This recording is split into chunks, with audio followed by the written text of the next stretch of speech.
Welcome to our channel, Daily Bible Tamil in English. Word of God. Bible சவாலின் 216வது நாளுக்கு வரவேற்கிறோம். இன்றைய வாசிப்பு தாழ்மை, பொறுமை, சுயக்கட்டுப்பாடு மற்றும் கிருபையுள்ள வார்த்தைகள் மூலமாக உண்மையான ஞானம் வெளிப்படுகிறது என்பதை நமக்கு நினைவூட்டுகிறது. தேவன் நேர்மையுடன் வாழவும், பெருமையையும் தேவையற்ற சண்டைகளையும் தவிர்க்கவும், உறவுகளில் உண்மையுடன் நிலைத்திருக்கவும், ஒவ்வொரு சூழ்நிலையிலும் அவருடைய ஞானத்தை நாடவும் நம்மை அழைக்கிறார். அன்போடும் விவேகத்தோடும் பேசப்படும் நமது வார்த்தைகள் குணமாக்கவும், உற்சாகப்படுத்தவும், சமாதானத்தை ஏற்படுத்தவும் வல்லவை. தேவனுடைய வார்த்தையின் இந்த பயணத்தை தொடர்ந்து மேற்கொள்ளும் நாம் நமது இதயத்தை வடிவமைத்து, குணாதிசயத்தை சுத்திகரித்து, அன்றாட வாழ்க்கையில் அவருடைய நன்மையை பிரதிபலிக்க ஆண்டவரை அனுமதிப்போம். இன்று தாழ்மையான இதயத்துடன் அவருடைய சந்நிதியில் கற்றுக்கொண்டு வளர தயாராக இந்த நாளை ஆரம்பிப்போம். Welcome to day 216 of the Bible Challenge. Today's reading reminds us that wisdom is revealed through humility, patience, self-control, and gracious speech. God calls us to live with integrity, avoid pride and unnecessary conflict, remain faithful in our relationships, and seek His wisdom in every situation. Our words have the power to bring healing, encouragement, and peace when they are spoken with love and discernment. As we continue this journey through God's Word, let us invite the Lord to shape our hearts, refine our character, and help us reflect His goodness in our daily lives. Let us begin today with humble hearts, ready to learn and grow in His presence. நீதிமொழிகள் அதிகாரம் 25. Proverbs chapter 25. வசனம் 1. யூதாவின் ராஜாவாகிய எசேக்கியாவின் மனுஷர் பேர்த்தெழுதின சாலொமோனுடைய நீதிமொழிகள். Verse 1. These are also Proverbs of Solomon, which the men of Hezekiah king of Judah copied out. வசனம் 2. காரியத்தை மறைப்பது தேவனுக்கு மேன்மை, காரியத்தை ஆராய்வதோ ராஜாக்களுக்கு மேன்மை. Verse 2. It is the glory of God to conceal a thing, but the honor of kings is to search out a matter. வசனம் 3. வானத்தின் உயரமும் பூமியின் ஆழமும் ராஜாக்களின் இருதயங்களும் ஆராய்ந்து முடியாது. Verse 3. The heaven for height and the earth for depth, and the heart of kings is unsearchable. வசனம் 4. வெள்ளியினின்று களிம்பை நீக்கிவிட்டு அப்பொழுது தட்டானால் நல்ல உடைமை பிறக்கும். Verse 4. Take away the dross from the silver, and there shall come forth a vessel for the finer. வசனம் 5. ராஜாவின் முன்னின்று துஷ்டரை நீக்கிவிடு, அப்பொழுது அவனுடைய சிங்காசனம் நீதியினால் நிலை நிற்கும். Verse 5. Take away the wicked from before the king, and his throne shall be established in righteousness. வசனம் 6. ராஜாவின் சமூகத்தில் மேன்மை பாராட்டாதே, பெரியோர்களுடைய ஸ்தானத்தில் நில்லாதே. Verse 6. Put not forth thyself in the presence of the king, and stand not in the place of great men. வசனம் 7. உன் கண்கள் கண்ட பிரபுவின் சமூகத்தில் நீ தாழ்த்தப்படுவது நல்லதல்ல. அவன் உன்னை பார்த்து மேலே வா என்று சொல்வதே உனக்கு மேன்மை. Verse 7. For better it is that it be said unto thee, Come up hither, than that thou shouldest be put lower in the presence of the prince whom thine eyes have seen. வசனம் 8. வழக்காட பதற்றமாய் போகாதே, முடிவிலே உன் அயலான் உன்னை வெட்கப்படுத்தும்போது நீ என்ன செய்யலாம் என்று திகைப்பாயே. Verse 8. Go not forth hastily to strive, lest thou know not what to do in the end thereof, when thy neighbor hath put thee to shame. வசனம் 9. நீ உன் அயலானுடனே மாத்திரம் உன் வியாஜ்யத்தை குறித்து வழக்காடு, மற்றவனிடத்தில் இரகசியத்தை வெளிப்படுத்தாதே. Verse 9. Debate thy cause with thy neighbor himself, and discover not a secret to another. வசனம் 10. மற்றபடி அதை கேட்கிறவன் உன்னை நிந்திப்பான், உன் அவமானம் உன்னை விட்டு நீங்காது. Verse 10. Lest he that heareth it put thee to shame, and thine infamy turn not away. வசனம் 11. ஏற்ற சமயத்தில் சொன்ன வார்த்தை வெள்ளித்தட்டில் வைக்கப்பட்ட பொற்பழங்களுக்கு சமானம். Verse 11. A word fitly spoken is like apples of gold in pictures of silver. வசனம் 12. கேட்கிற செவிக்கு ஞானமாய் கடிந்து கொண்டு புத்தி சொல்லுகிறவன் பொற்கடுக்கனுக்கும் அபரஞ்சி பூஷணத்திற்கும் சரி. Verse 12. As an earring of gold, and an ornament of fine gold, so is a wise reprover upon an obedient ear. வசனம் 13. கோடை காலத்தில் உறைந்த மழையின் குளிர்ச்சி எப்படி இருக்கிறதோ அப்படியே உண்மையான ஸ்தானாபதியும் தன்னை அனுப்பினவனுக்கு இருப்பான். அவன் தன் எஜமான்களுடைய ஆத்துமாவை குளிர பண்ணுவான். Verse 13. As the cold of snow in the time of harvest, so is a faithful messenger to them that send him, for he refresheth the soul of his masters. வசனம் 14. கொடுப்பேன் என்று சொல்லியும் கொடாமலிருக்கிற வஞ்சகன் மழையில்லாத மேகங்களுக்கும் காற்றுக்கும் சரி. Verse 14. Whoso boasteth himself of a false gift is like clouds and wind without rain. வசனம் 15. நீண்ட பொறுமையினால் பிரபுவையும் சம்மதிக்க பண்ணலாம், இனிய நாவு எலும்பையும் நொறுக்கும். Verse 15.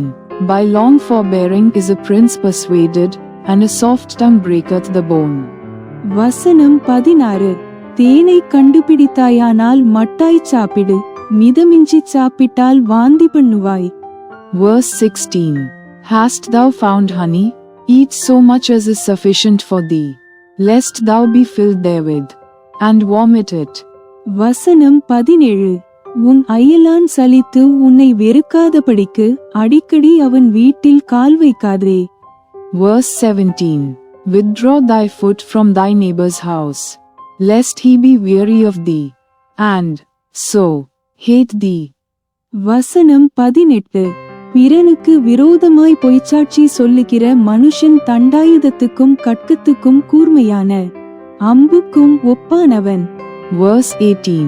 A man that beareth false witness against his neighbor is a maul, and a sword, and a sharp arrow. வசனம் 19. ஆபத்து காலத்தில் துரோகியை நம்புவது உடைந்த பல்லுக்கும் மொழி புரண்ட காலுக்கும் சமானம். Verse 19.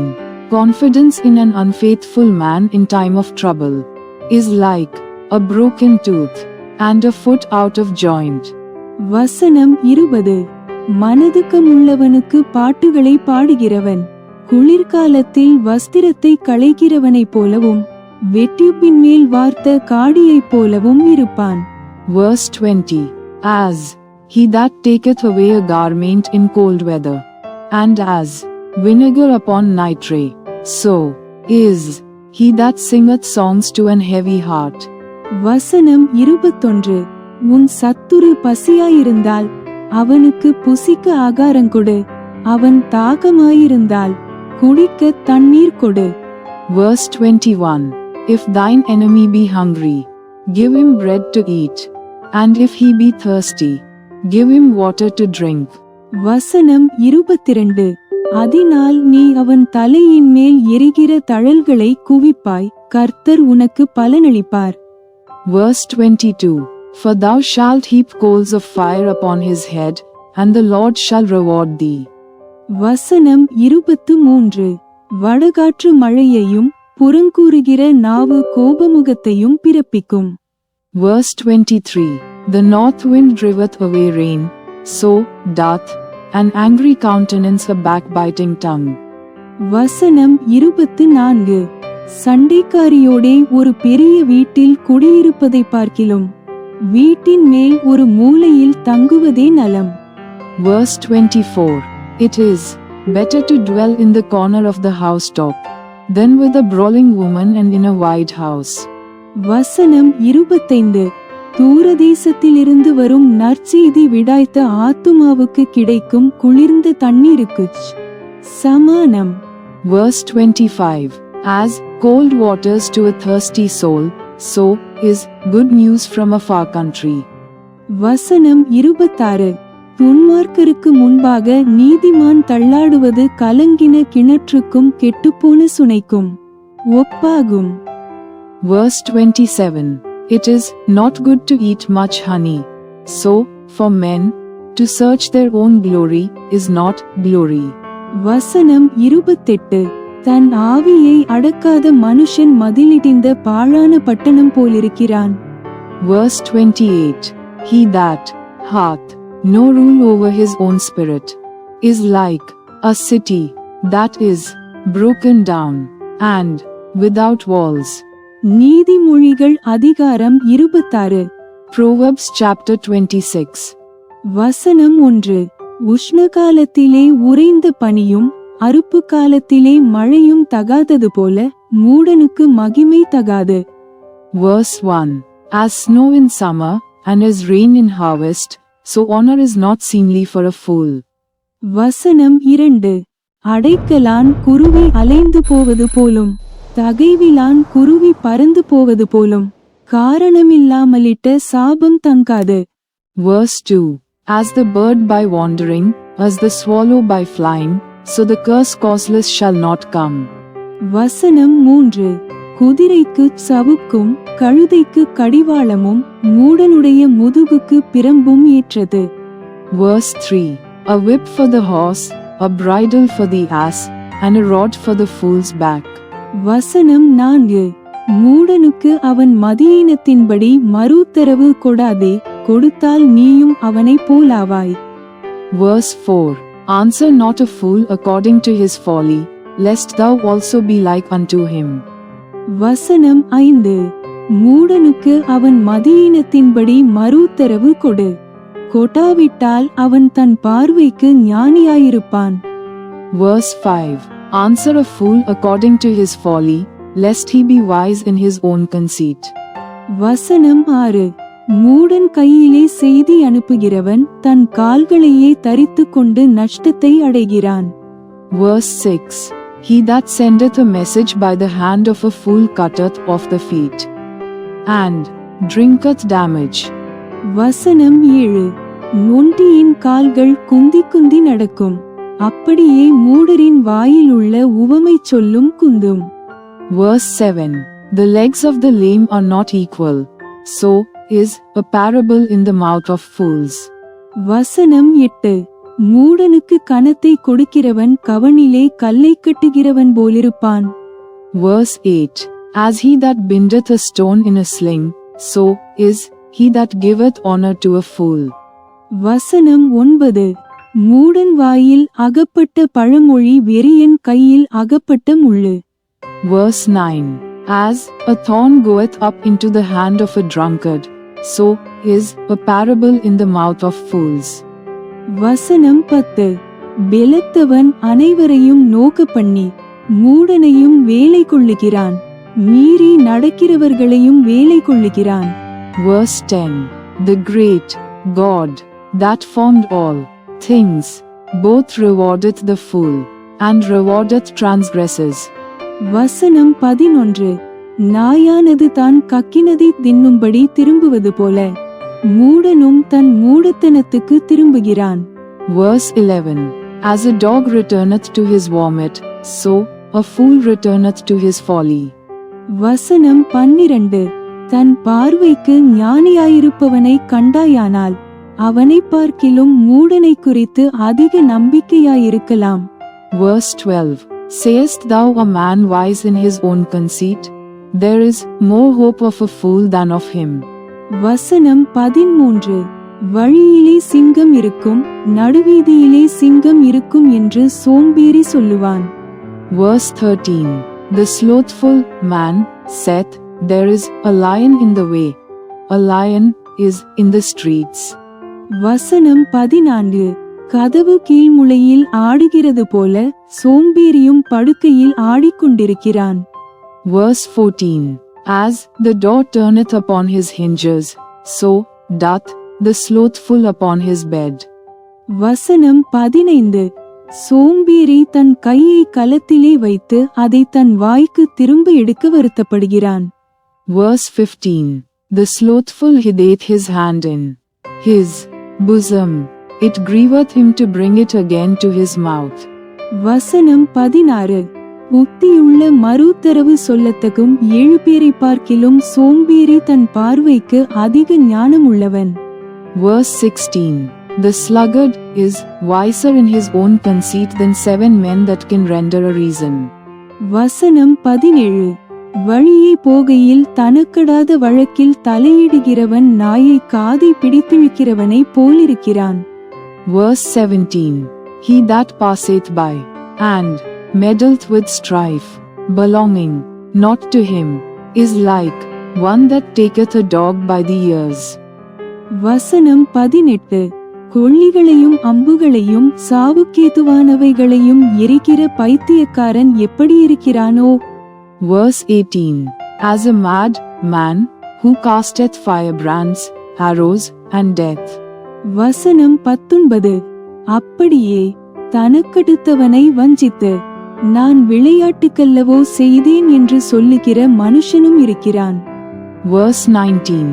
So is the man that deceiveth his neighbor, and saith, Am not I in sport? வசனம் 20.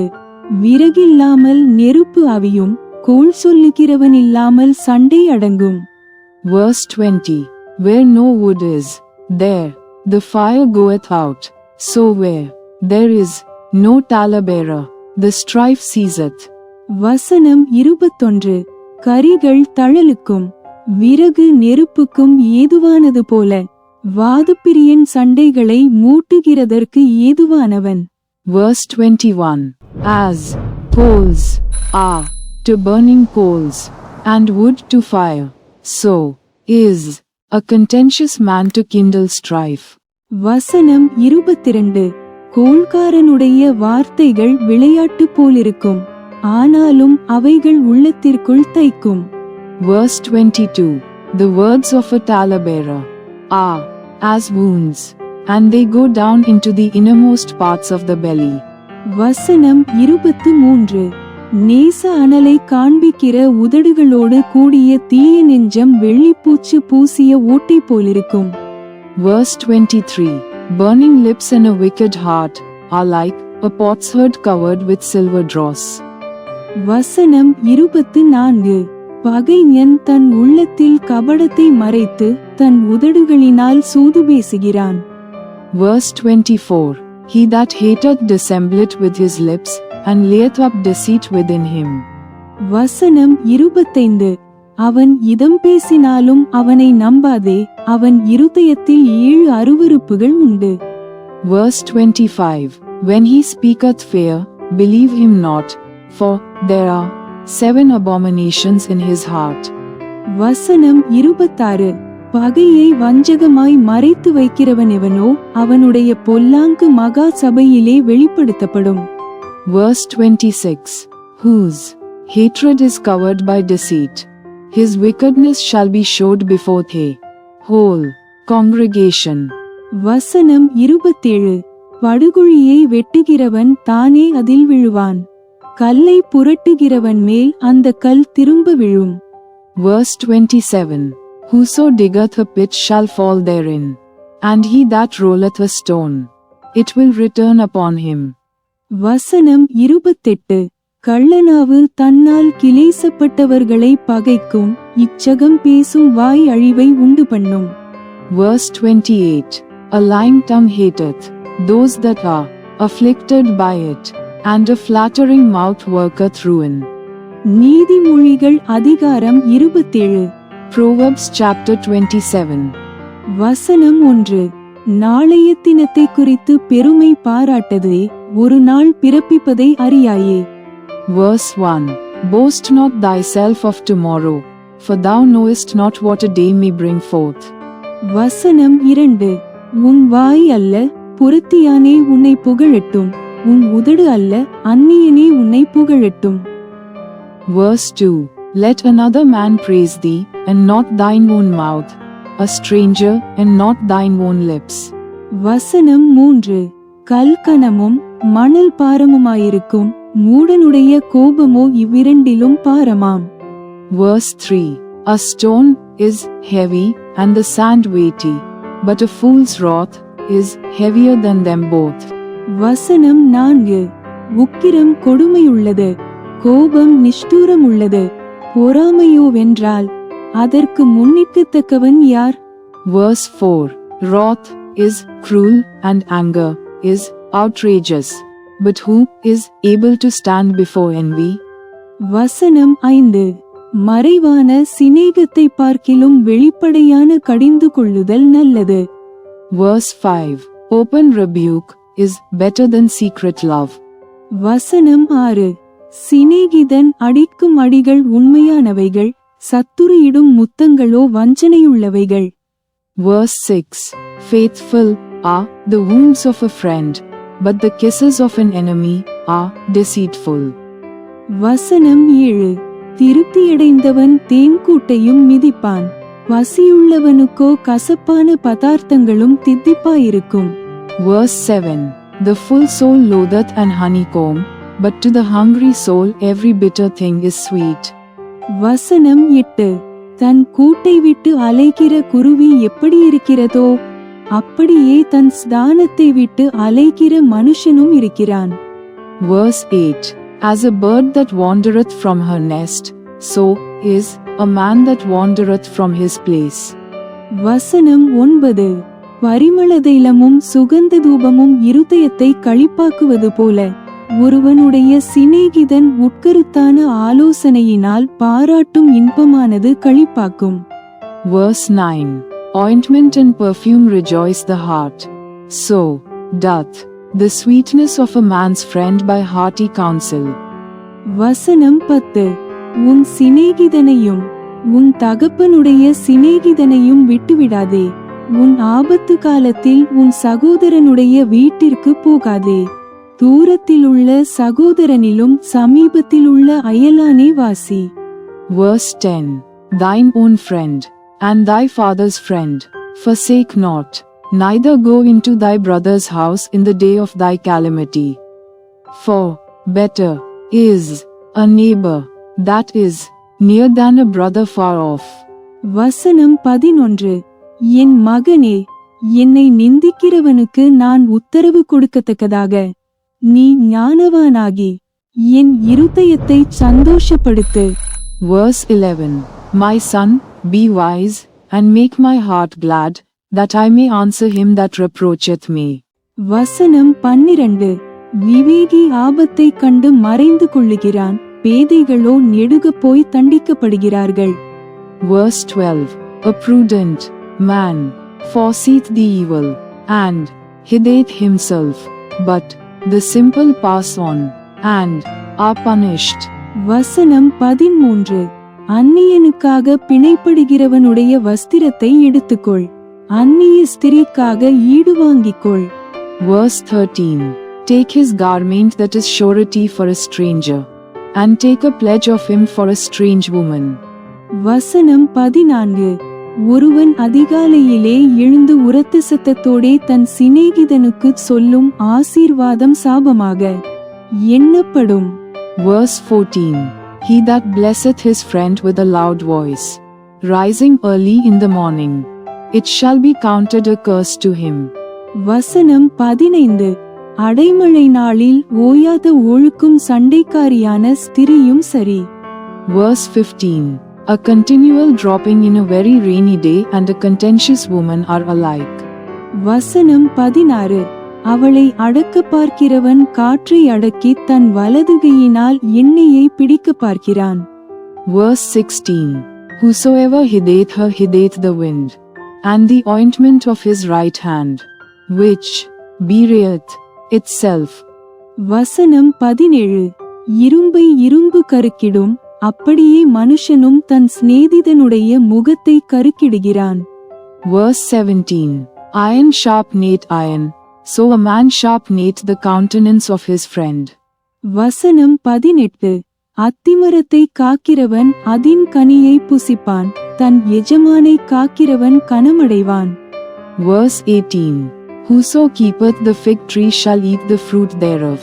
So he that waiteth on his master shall be honored. வசனம் 19. தண்ணீரில் முகத்துக்கு முகம் ஒத்திருக்குமா போல மனுஷரில் இருதயத்திற்கு இருதயம் ஒத்திருக்கும். Verse 19. As in water face answereth to face, so the heart of man to man. வசனம் 20. பாதாளமும் அழிவும் திருப்தியாகிறதில்லை, அதுபோல மனுஷனுடைய கண்களும் திருப்தியாகிறதில்லை. Verse 20. Hell and destruction are never full, so the eyes of man are never satisfied. வசனம் 21. வெள்ளிக்கு குகையும் பொன்னுக்கு புடமும் சோதனை, மனுஷனுக்கு அவனுக்கு உண்டாகும் புகழ்ச்சியே சோதனை. Verse 21. As the fining pot for silver and the furnace for gold, so is a man to his praise. வசனம் 22. மூடனை உரலில் போட்டு உலக்கையினால் நொய்யோடே நொய்யாக குத்தினாலும் அவனுடைய மூடத்தனம் அவனை விட்டு நீங்காது. Verse 22. Though thou shouldest bray a fool in a mortar among wheat with a pestle, yet will not his foolishness depart from him. வசனம் 23. உன் ஆடுகளின் நிலைமையை நன்றாய் அறிந்துகொள், உன் மந்தைகளின் மேல் கவனமாயிரு. Verse 23. Be thou diligent to know the state of thy flocks, and look well to thy herds. வசனம் 24. செல்வம் என்றைக்கும் நிலையாது, கிரீடம் தலைமுறை தலைமுறை தோறும் நிலை நிற்குமோ? Verse 24. For riches are not forever, and doth the crown endure to every generation. வசனம் 25. உள் முளைக்கும், பச்சிலைகள் தோன்றும், மலைப்பூண்டுகள் சேர்க்கப்படும். Verse 25. The hay appeareth, and the tender grass showeth itself, and herbs of the mountains are gathered. வசனம் 26. ஆட்டுக்குட்டிகள் உனக்கு வஸ்திரத்தையும் கடாக்கள் வயல் வாங்கத்தக்க கிரயத்தையும் கொடுக்கும். Verse 26. The lambs are for thy clothing, and the goats are the price of the field. வசனம் 27. வெள்ளாட்டுப்பால் உன் ஆகாரத்துக்கும் உன் வீட்டாரின் ஆகாரத்துக்கும் உன் வேலைக்காரிகளின் பிழைப்புக்கும் போதுமானபடி இருக்கும். Verse 27. And thou shalt have goat's milk enough for thy food, for the food of thy household, and for the maintenance for thy maidens. Bible சவாலின் 216வது நாள் இப்போது நிறைவடைந்தது. இன்று ஞானம், தாழ்மை, உண்மையான நட்பு மற்றும் சுயக்கட்டுப்பாடு நிறைந்த வாழ்க்கை தேவனை மகிமைப்படுத்துவதோடு பிறருக்கும் ஆசீர்வாதமாக அமைகிறது என்பதை அறிந்தோம். அவருடைய சத்தியத்தை நமது அன்றாட வாழ்க்கையில் நடைமுறைப்படுத்தும்போது அவர் நமது குணாதிசயத்தை பலப்படுத்தி நமது பாதைகளை வழிநடத்தி நமது இதயங்களை சமாதானத்தால் நிரப்புகிறார். தேவனுடைய வார்த்தையின் இந்த பயணத்தில் தொடர்ந்து உண்மையுடன் இணைந்திருக்கும் உங்கள் அனைவருக்கும் மனமார்ந்த நன்றி. இன்றைய வாசிப்பு அன்போடும் தயவோடும் பேசவும், நேர்மையுடன் வாழவும், எல்லா சூழ்நிலைகளிலும் ஆண்டவரை நம்பவும் நம்மை ஊக்குவிக்கட்டும். தேவனுடைய வார்த்தையில் தொடர்ந்து விசுவாசத்திலும் ஞானத்திலும் ஒன்றாக வளர்வோம். நாளை 217வது நாளில் மீண்டும் சந்திப்போம். தேவன் உங்களை ஆசீர்வதிப்பாராக. Day 216 of our Bible challenge is now complete. Today we were reminded that a life marked by wisdom, humility, faithful friendships, and self-control brings glory to God and blessing to others. As we apply His truth in our daily lives, He strengthens our character, directs our paths, and fills our hearts with His peace. Thank you for faithfully continuing this journey through God's Word. May today's reading inspire us to speak with kindness, live with integrity, and trust the Lord in every circumstance. Let us continue growing together in faith and wisdom. See you tomorrow for day 217. God bless you. Thanks for watching. Like, comment, and subscribe to Daily Bible Tamil in English. Word of God.